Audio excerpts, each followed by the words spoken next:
and a 1, and a 2, and a 3. Crazy.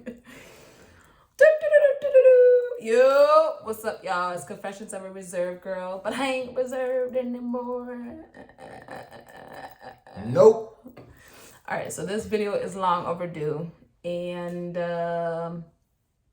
here's my guest. Hi. What is your name? Doug. Why'd you say it like that? Doug. What's the theme song? They're trying to sing.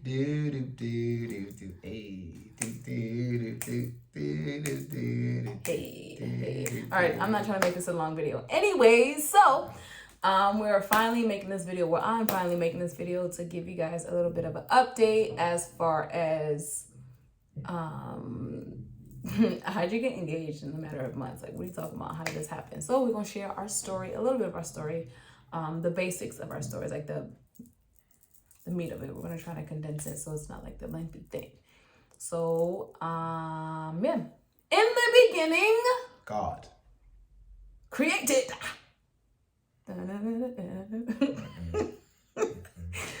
Okay. Or where are we starting? Okay, so back in 2018, 19, 18? Yeah, about 18, I believe that's when I actually had met Douglas at church. Mm-hmm. He had to fill in for, it was Easter weekend, I believe, and he had to fill in for our then pianist at the time who was unable to play for one of the events that we were having that weekend at church. And our pastor knew Doug, and so Doug came in, filled in, came into rehearsal, and that's where we met. Mm-hmm. You want to fill in anything there? She wasn't stunning me. Oh. She barely saw me. Barely. But fellas, y'all know that don't really mean nothing. Okay. So, yeah. So we started off as friends, and we were friends.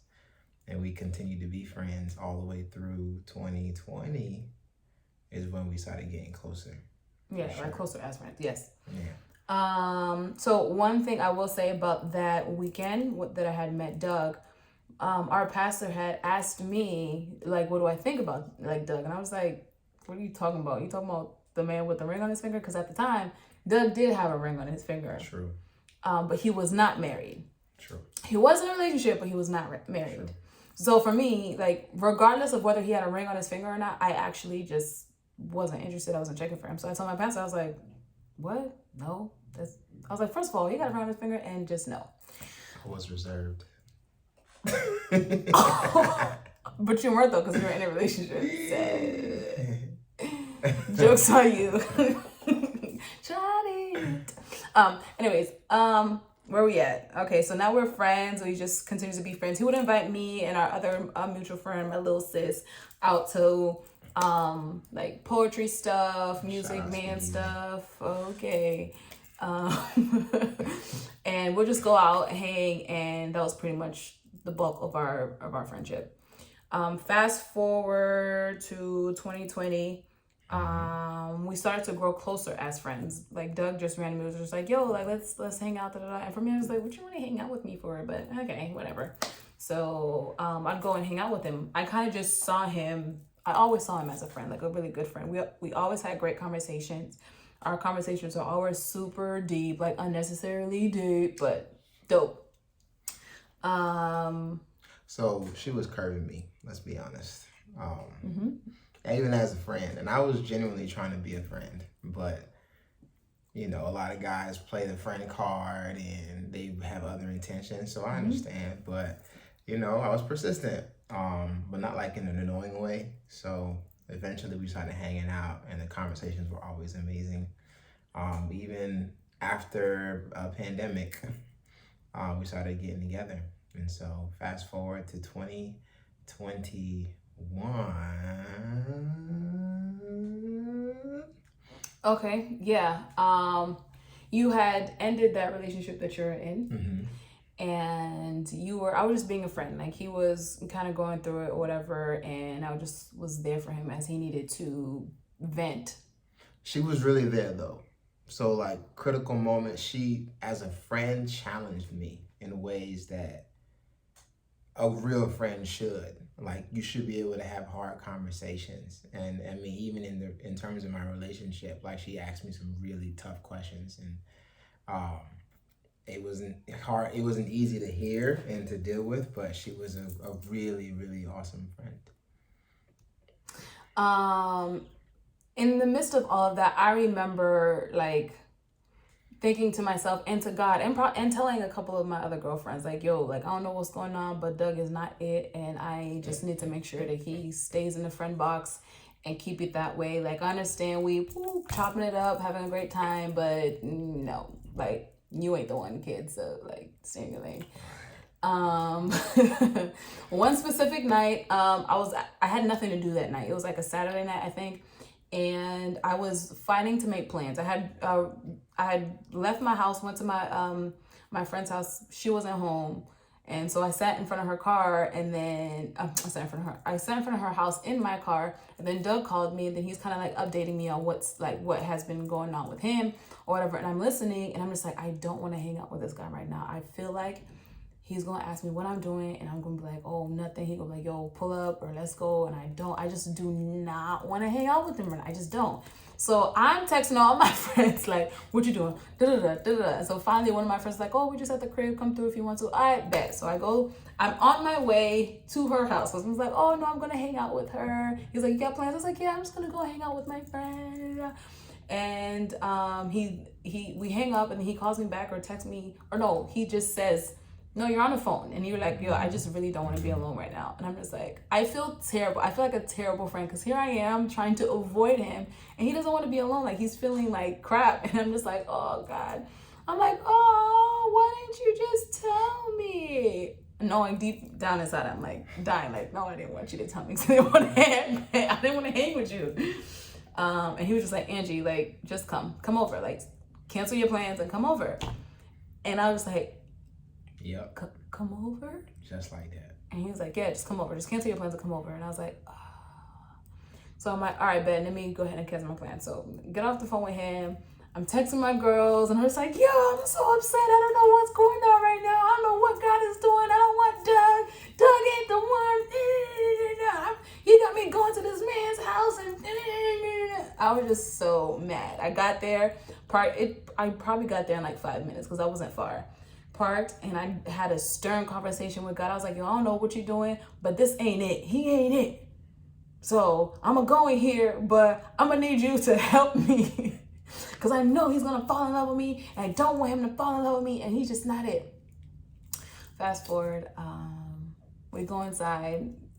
I'm like, my walls are up. I sit on a complete opposite side of where he was sitting out on the couch. It's just us, and I'm just like annoyed. I believe you can sense my annoyance. Yeah.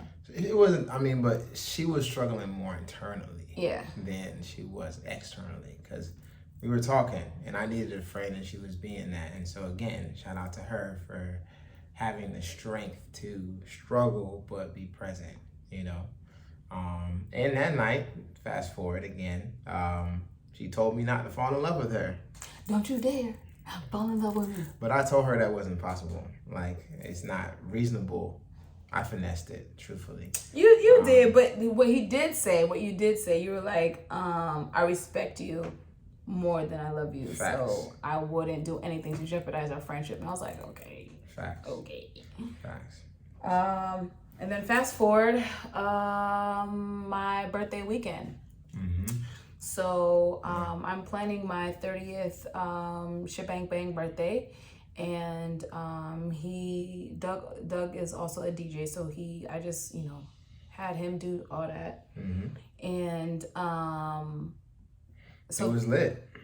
Yeah, so the week of, or just before, we went to Taco Tuesday. I wanted to take her out for like a pre-birthday turn up. I also had something for her that I've been holding on to for a long time, and it was a key with a heart on it.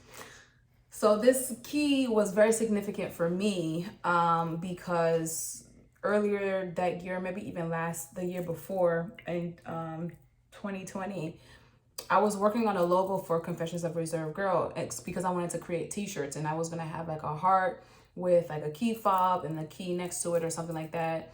And I couldn't just find the right key. It just was not working out as far as aesthetically. It just didn't look good.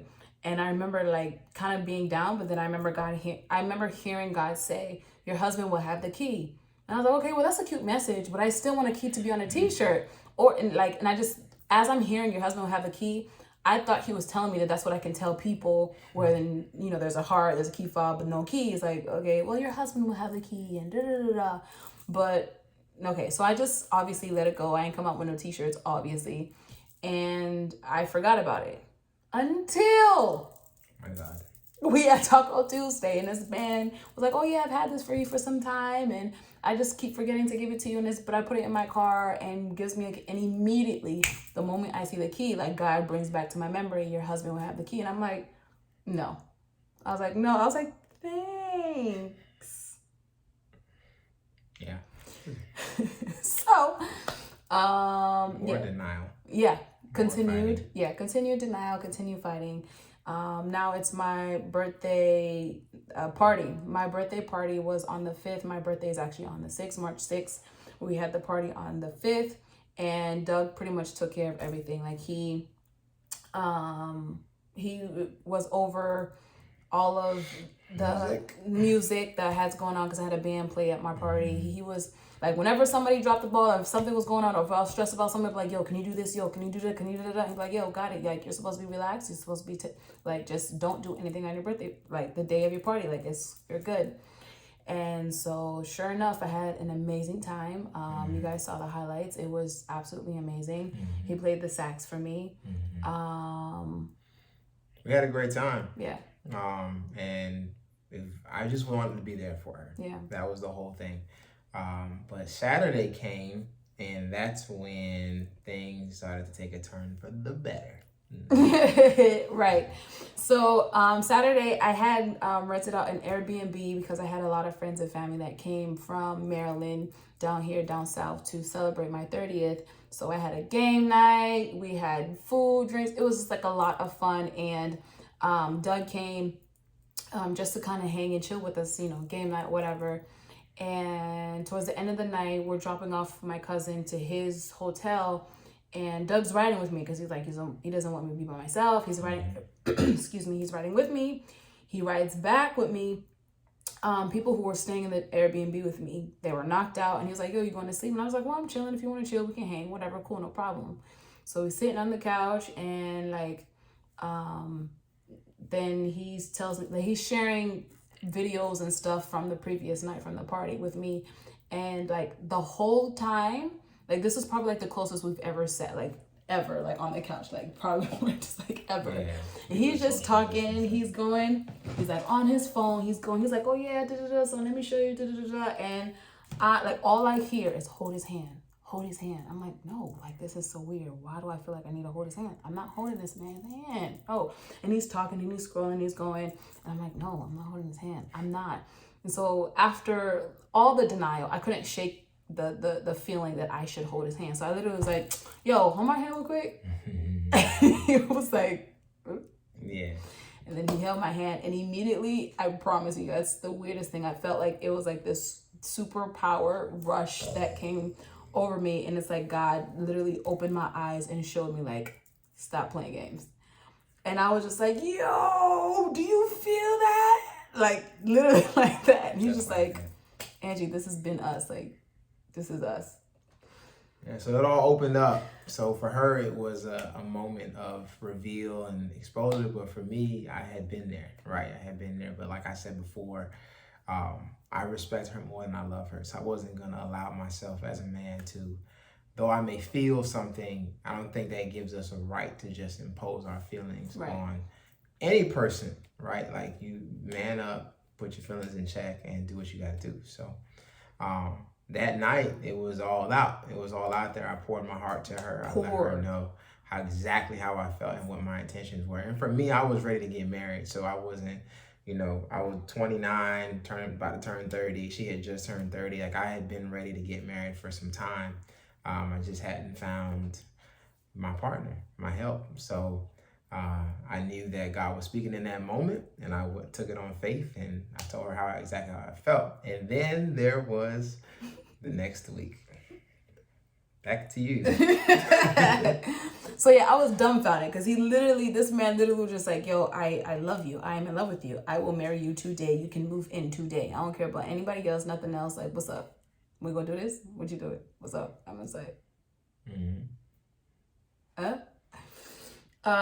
So that next week I had decided, so that week after I had decided to prayerfully go through this. I was like, yo, God, what's going on?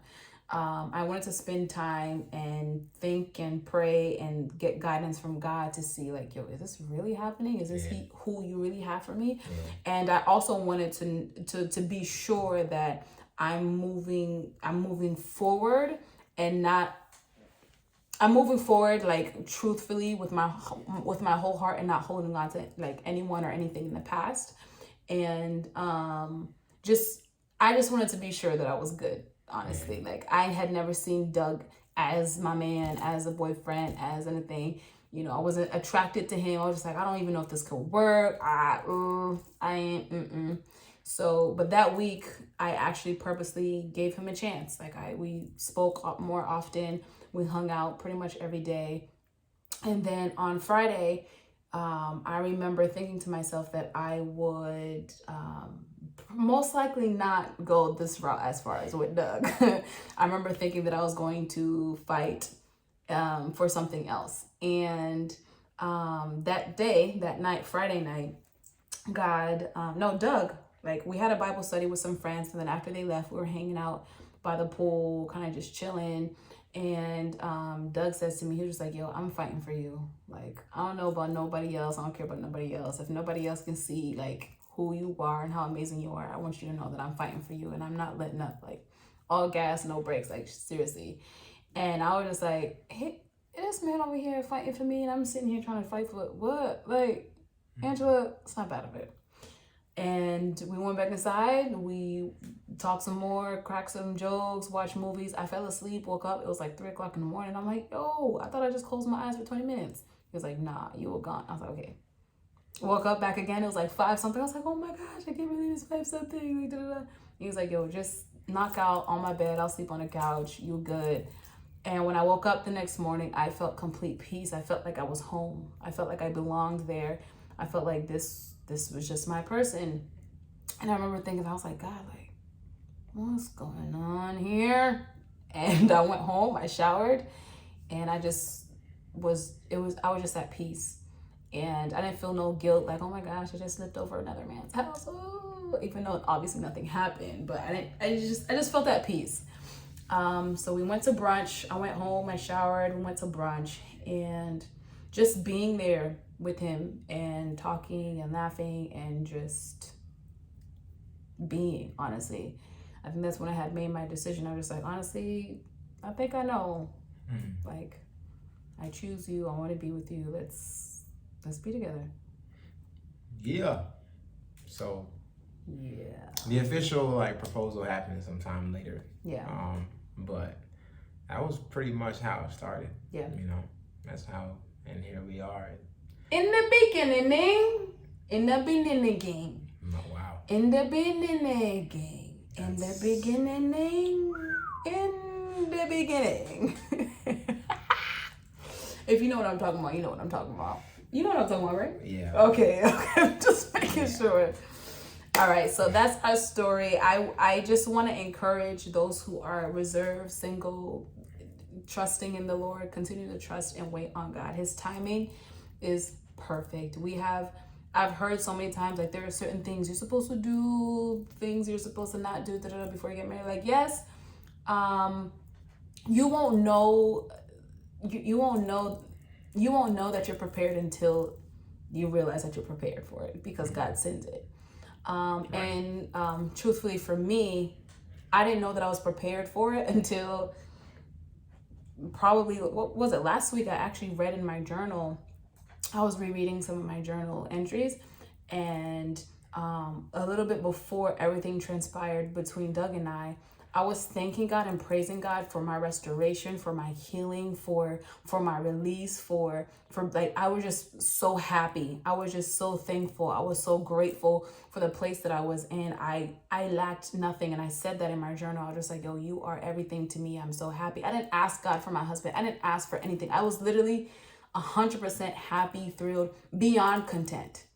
The way that I read my words in the journal, I was beyond content without even having a husband. And literally the next entry, I'm like, wait, God, so Doug, really? That's what we're doing? So it's like, sometimes there is going to, like, God is waiting for you to get to that place where you're just like, I don't need no husband. Like, I'm good, I'm straight. But like, genuinely mean it. And sometimes he'll bring the guy before you are at that place. You won't know. God is the only one that kind of dictates the timing of when you're supposed to be with your person. But I do want to say, wait on the Lord. Yeah. And just, for the guys that might be out there, when you know, and no one can tell you any different. And same thing, ladies, like, he knows. Let me say that. He knows, meaning the guy knows that he's ready and he will. And if you're in something right now and it's been a long time and you're not sure, that's okay too. Like, don't rush it. Don't force it. Just wait on the Lord and be of good courage. Wait on the Lord. Yeah. So. Wait on the Lord. You gonna sing with me? He will renew your strength. So wait, I say. So, family, I want to thank you so much for tuning in. Only because we are 21 minutes in, and I know she said she wanted to keep it not too long. So, yeah, well, it was that. So. All right, peace to. Oh my God. Where's that from? Who know that? All right, bye y'all.